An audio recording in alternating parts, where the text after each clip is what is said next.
ভারত সরকার সীমান্তে কারফিউ জারি করেছে। সীমান্তের সংঘাত আসন্ন। সীমান্তে কাঁটাতারের বেড়ায় তিতকুটে লেবুর রসের গন্ধ পাওয়া যাচ্ছে। বিশেষ করে আঞ্চলিক নিরাপত্তা ইস্যুতে ভারত যে কোনো ধরনের ছাড় দিবে না, সেটি বেশ কূটনৈতিক কায়দায় বুঝিয়ে দিয়েছেন। সূত্রগুলো বলছে, বাংলাদেশের সাম্প্রতিক সময়ে আইন শৃঙ্খলা পরিস্থিতির অবনতি আর ভারত বিরোধী প্রচারণা বাড়ায় ভারত সরকার বাংলাদেশের সবগুলো সীমান্তে একে একে কড়াকড়ি আরোপ করতে পারে। সাম্প্রতিক উত্তেজনার আশঙ্কা দেখা দিয়েছে পাকিস্তানের সঙ্গে ভারতের ক্রিকেটীয় সম্পর্ক যেমন তলানিতে ঠেকেছে, বাংলাদেশের ক্ষেত্রেও পরিস্থিতি সেদিকেই মোড় নিচ্ছে কিনা।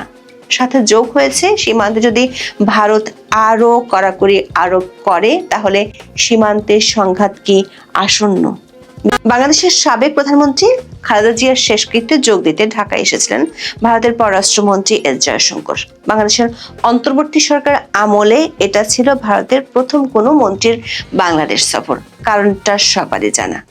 শেখ হাসিনা সরকারের পতনের পর শেখ হাসিনা ও সংখ্যালঘু ইস্যু নিয়ে দুই দেশের অভ্যন্তরে ঘোট পাকানোর রাজনীতির কারণে ভারত ও বাংলাদেশের সম্পর্ক শরণার্থিত কালের মধ্যে সবচেয়ে বেশি তলানিতে। কিন্তু জয়শঙ্করের সফরের পর অনেকে ধারণা করেছিলেন খারাপ হওয়ার সম্পর্ক ভালোর দিকে মোড় নিচ্ছে।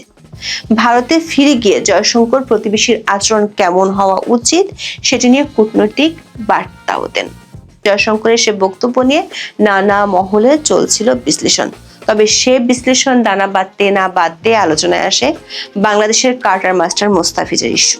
সেটির আলোচনা যখন চলছে তখনই ভারতীয় গণমাধ্যমে খবর এলো বাংলাদেশ ভারত ত্রিপুরার সীমান্তে রাত্রিকালীন কারফিউ জারির। গোমতী ও পশ্চিম গারো হিলস জেলায় সন্ধ্যা 6টা থেকে সকাল 6টা পর্যন্ত এই কারফিউ জারি করা হয়েছে। দক্ষিণ ত্রিপুরার গোমতী জেলার ম্যাজিস্ট্রেট রিঙ্কু লাথার এই আদেশ জারি করেন। এটি 28শে ফেব্রুয়ারি 2026 পর্যন্ত বলবৎ থাকার কথা রয়েছে। ত্রিপুরার সাথে বাংলাদেশের 856 কিলোমিটার দীর্ঘ সীমান্ত রয়েছে, যা অত্যন্ত দুর্গম এবং চোরাচালানের জন্য পরিচিত। বিএসএফ এর গোয়েন্দা তথ্য অনুযায়ী বাংলাদেশের পার্বত্য চট্টগ্রামের পিসিজেএসএস এবং ইউপিজিএফ এই দুটি সশস্ত্র গোষ্ঠীর গতিবিধি বেড়ে যাওয়ায় এই পদক্ষেপ নেওয়া হয়েছে। ভারতীয় বিএসএফ এর গোয়েন্দা রিপোর্টে বলা হয়েছে এই গোষ্ঠীগুলো অস্থিতিশীল পরিবেশের সুযোগ নিয়ে ভারতে অনুপ্রবেশ করে বিশৃঙ্খলার সৃষ্টি করতে পারে। তবে বিশ্লেষকেরা মনে করছেন সীমান্তের এই কড়াকড়ি আসলে শেখ হাসিনা ইস্যুতে বাংলাদেশের বর্তমান প্রশাসনের সাথে ভারতের টানাপোড়েনের একটি বহিঃপ্রকাশ। কূটনৈতিক মহলের গুঞ্জন হলো এটি এমন একটি সময় করা হচ্ছে যেটি কেবল নিরাপত্তা নয়, বরং বাংলাদেশের বর্তমান সরকারকে একটি মনস্তাত্ত্বিক চাপ দেওয়ার কৌশল হতে পারে। এর আগে গত মেতে বাংলাদেশের সিলেট সীমান্তে রাত্রিকালীন কারফিউ জারি করে ভারত। আন্তর্জাতিক সীমান্তের শূন্য রেখা থেকে 500 মিটার এলাকা জুড়ে এই কারফিউ বলবৎ আছে। সেই থেকে বেশ কয়েকবার সিলেট সীমান্তে উত্তেজনা ছড়িয়েছে। কূটনৈতিক একাধিক সূত্র বলছে ভারত তার একাধিক সীমান্তে আরো বেশি কড়াকড়ি আরোপ করতে পারে। বিশেষ করে বাংলাদেশের জাতীয় সংসদ নির্বাচনের আগে আইন শৃঙ্খলা পরিস্থিতির অবনতি ও ভারত বিরোধী প্রচারণা আরো বাড়তে পারে, এমন আশঙ্কায় ভারত সরকার এই পদক্ষেপ নিতে পারে। সেটি হলে সীমান্তে উত্তেজনা যেমন বাড়ার আশঙ্কা রয়েছে, তেমনি দুই দেশের মধ্যকার বাণিজ্য ক্ষতিগ্রস্ত হওয়ার আশঙ্কা করছেন সংশ্লিষ্টরা। বিশেষ করে দেশে মূল্যস্ফীতি ঠেকাতে আর চালের দাম নিয়ন্ত্রণে রাখতে ভারত থেকে চাল আমদানির সিদ্ধান্ত নিয়েছে অন্তর্বর্তী সরকার। জয়শঙ্কর বাংলাদেশে আসার আগের দিন মানে 30শে ডিসেম্বর সরকারি ক্রয় সংক্রান্ত উপদেষ্টা পরিষদ কমিটির বৈঠকে ভারত থেকে 50,000 মেট্রিক টন সেদ্ধ চাল আমদানি করার সিদ্ধান্ত নেওয়া হয়। কূটনৈতিক মহলের শঙ্কা হলো ভারত ও বাংলাদেশের সম্পর্ক চিরে চ্যাপ্টা হতে হতে এমন এক পর্যায়ে যাচ্ছে, তাতে যদি ভারত রপ্তানির উপর কড়াকড়ি আরোপ করে তাতে বিপদ বাড়তে পারে বাংলাদেশের। 4 ডিসেম্বর সে আশঙ্কার কথা জানিয়ে সাংবাদিকরা প্রশ্ন রাখেন বাংলাদেশের খাদ্য উপদেষ্টা আলী ইমাম মজুমদারের কাছে। তিনি অবশ্য আশা করেছেন বাংলাদেশের খাদ্যশস্য আমদানির ক্ষেত্রে ভারতের সঙ্গে চলমান টানাপোড়েনের প্রভাব পড়বে না। ভারত বাংলাদেশের রপ্তানি নিষিদ্ধ করলে কি হতে পারে প্রশ্নের জবাবে আলী ইমাম মজুমদার বলেন, এগুলো সম্পর্কে তারা সবসময় পজিটিভ চিন্তা করেন। তিনি বলেছেন, রাজনীতি আর ব্যবসা আলাদা। মানে আবেগ যখন ক্রিকেটের মাঠে আসছে পড়ছে, আসিফ নজরুল যখন ২৬ লাখ ভারতীয় রূপকথার গল্পের মতো হুঙ্কার দিচ্ছেন, অর্থ আর খাদ্য উপদেষ্টারা তখন বাস্তবতার দায় চালের জন্য ভারতের উপরেই নির্ভর করছেন। কিন্তু একাধিক কূটনৈতিক সূত্রের খবর হলো, মোস্তাফিজের আইপিএল যাত্রা থেমে যাওয়ার পর বাংলাদেশের ক্রীড়া উপদেষ্টা আসিফ নজরুল যেভাবে দাসত্বের অবসানের ঘোষণা দিয়েছেন, তাতে শক্ত ও কড়া প্রতিক্রিয়া দেখানোর সিদ্ধান্তের দিকে যাচ্ছে দিল্লির সাউথ ব্লক। দর্শক, 2026 সালের আইপিএল নিলামে 2 কোটি রুপির বেস প্রাইস থেকে শুরু হওয়া সেই বিডিং যুদ্ধে চেন্নাই সুপার কিংস এবং দিল্লি ক্যাপিটালসের মতো জায়ান্টদের হারিয়ে কেকেআর যখন ফিসকে নিজেদের ডেরায় টানলো, তখন বাংলার ক্রিকেট প্রেমীদের মনে এক ধরনের নস্টালজিক গর্ব কাজ করছিল। তখন বাংলাদেশের ক্রিকেট ভক্তদের মধ্যে এক ধরনের খুশির জোয়ার বয়ে গিয়েছিল। 9.20 কোটি রুপি যে কোনো বাংলাদেশি খেলোয়াড়ের জন্য এটি ছিল আইপিএল ইতিহাসের সর্বোচ্চ মূল্য। তবে সেই গর্বের বেলুন ফুটো হতে সময় লাগলো না, মাত্র কয়েক সপ্তাহ। ভারতীয় ক্রিকেট বোর্ড বিসিসিআই এর পক্ষ থেকে কেকেআর কে নির্দেশ দেওয়া হয় মোস্তাফিজকে স্কোয়াড থেকে রিলিজ করে দিতে। কারণ হিসেবে দেখানো হয়েছে বাংলাদেশের সাম্প্রতিক ঘটনাবলী এবং ক্রমবর্ধমান রাজনৈতিক উত্তেজনা। বাংলাদেশে হিন্দু সংখ্যালঘুদের উপর নির্যাতনের খবর ভারতে ছড়িয়ে পড়ার পর কট্টরপন্থী দলগুলো দাবি তোলে, কোনো বাংলাদেশি খেলোয়াড়কে ভারতের মাটিতে খেলতে দেওয়া হবে না।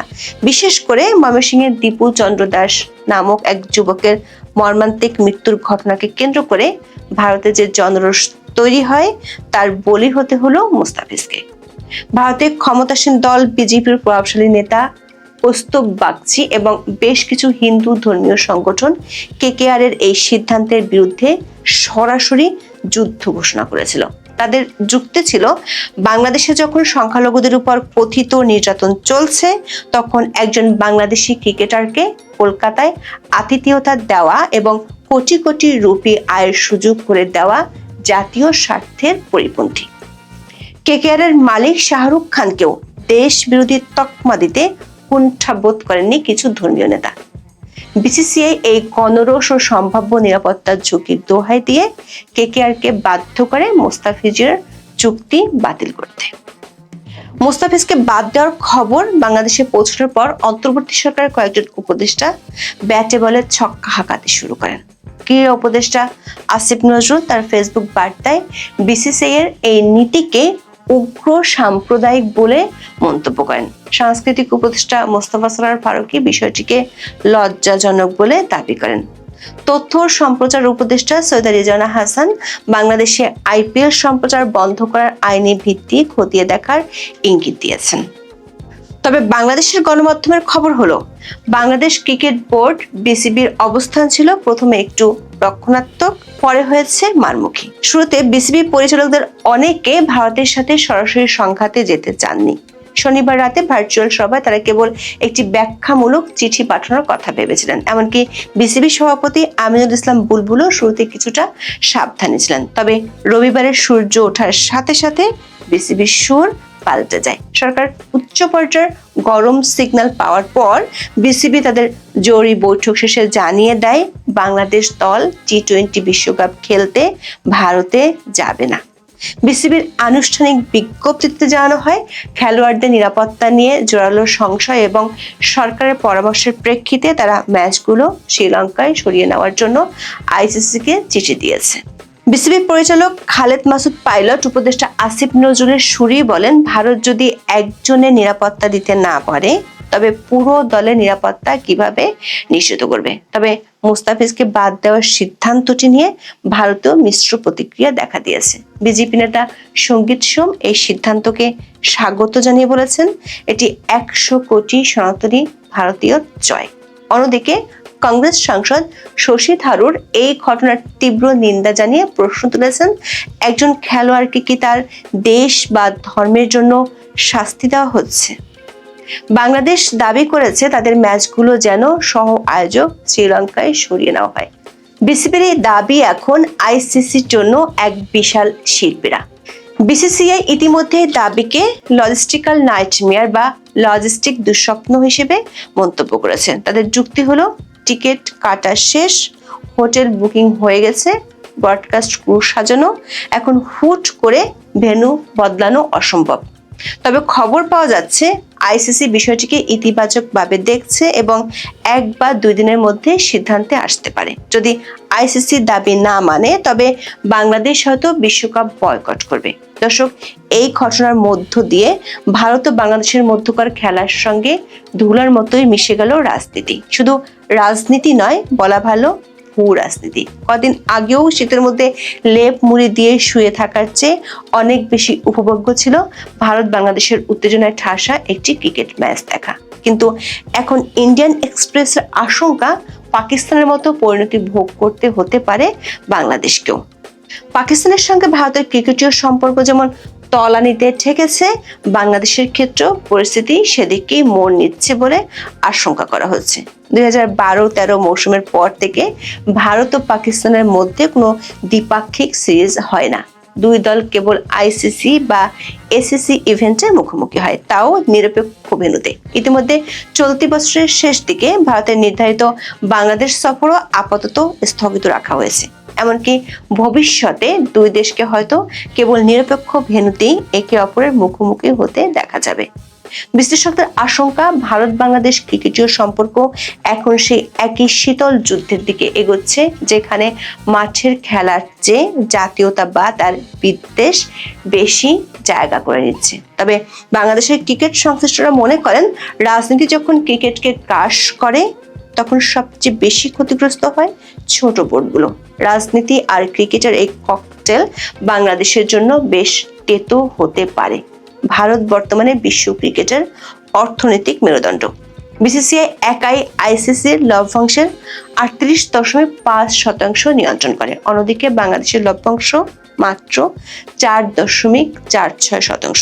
বিসিবির মোট সম্পদের পরিমাণ প্রায় $51 মিলিয়ন, কিন্তু এর একটি বিশাল অংশ আসে ভারতের সাথে দ্বিপাক্ষিক সিরিজ থেকে।